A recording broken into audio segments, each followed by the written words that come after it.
Las Haji Kala melalui program Islamic Care 2025 menyalurkan bantuan sosial dan dakwah kepada 119.110 penerima manfaat, meliputi 202 masjid, 30 pesantren, dan 5 video dakwah. Program ini mencakup wilayah Sulawesi Selatan, Sulawesi Barat, Sulawesi Tenggara, Sulawesi Tengah, Jakarta, dan Sumatera Barat.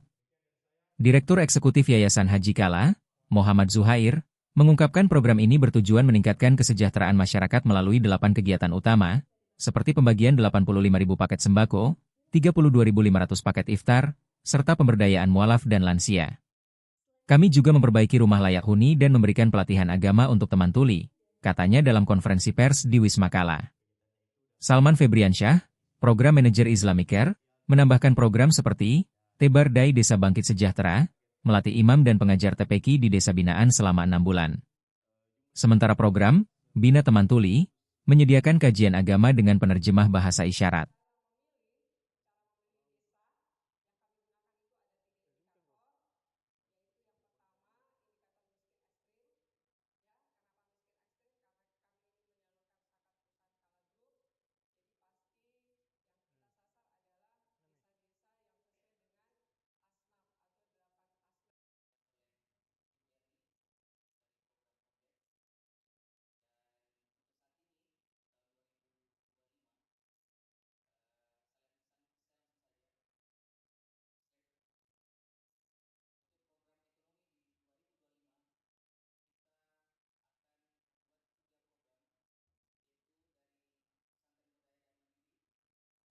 Download Tribun X sekarang, menghadirkan lokal menjadi Indonesia.